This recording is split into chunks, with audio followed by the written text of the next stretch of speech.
نبی نبی نبی نبی نبی نبی نبی نبی معراج مصطفیٰ ہے، معراج مصطفیٰ ہے، میرے نبی پیارے نبی۔ صلو علی الحبیب صلی اللہ تعالی علی محمد۔ ناظرین، ہم بات کر رہے ہیں شب معراج کی، اور جب شب معراج کا ذکر ہوتا ہے تو ساتھ ساتھ ایک لفظ سننے میں آتا ہے براق۔ یہ براق ہے کیا؟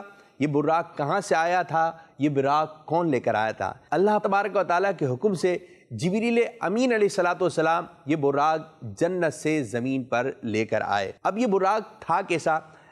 گدھے سے بڑا، کھچر سے چھوٹا اور سفید رنگ کا ایک پیارا جانور تھا۔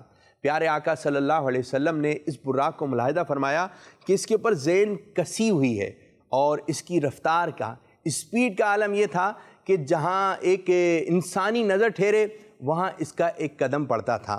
آپ دیکھیں کہ عام انسان ہے، وہ آسمان کی طرف دیکھتا ہے تو آسمان نظر آ جاتا ہے، یعنی جہاں ایک عام انسان کی نظر ٹھہرے وہاں اس کا قدم پڑتا تھا۔ اور کمال کی بات یہ کہ یہ براق جب اوپر کی جانب جاتا، بلندی کی طرف چڑھتا، تو اس کے ہاتھ جو ہے وہ چھوٹے ہو جاتے اور پاؤں جو ہے وہ بڑے ہو جاتے، اور جب نیچے کی جانب آتا تو اس کے ہاتھ جو ہے وہ بڑے ہو جاتے، پاؤں جو ہے چھوٹے ہو جاتے۔ اور ان دونوں کنڈیشن میں، یعنی اوپر چڑھتے وقت اور نیچے اترتے وقت، پیٹھ جو ہے ایک سیدھ میں رہتی، اور یہ اس لیے تھا کہ جو اس پر تشریف فرما ہیں، جو بیٹھے ہوئے ہیں، ان کو کسی قسم کی تکلیف نہ ہو۔ اور جب پیارے آقا صلی اللہ علیہ وسلم اس براق کے قریب ہوئے کہ تشریف فرما ہونے والے ہیں، اب براق خوشی کے مارے اس براق نے اچھل کود مچانا شروع کر دیا۔ جبریل امین علیہ السلام نے جب یہ منظر دیکھا تو براق کے قریب تشریف لے گئے اور براق پر ہاتھ پھیرا اور فرمایا کہ براق، تجھے حیا نہیں آتی کہ پیارے آقا صلی اللہ علیہ وسلم سے بڑھ کر کون ہے جو تجھ پر سوار ہوا ہو؟ یہ سن کر براق جو ہے وہ حیا کے مارے پسینے پسینے ہو گیا، اور اس نے اچھل کود کرنا ختم کر دیا۔ کیسا مبارک سفر ہے کہ دائیں بھی فرشتے ہیں، بائیں بھی فرشتے ہیں، اور فرشتوں کے سردار جبریل امین علیہ السلام بھی ساتھ ساتھ ہیں۔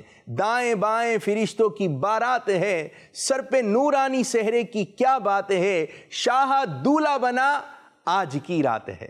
نبی نبی نبی نبی نبی نبی نبی نبی معراج مصطفیٰ ہے، معراج مصطفیٰ ہے، میرے نبی پیارے نبی۔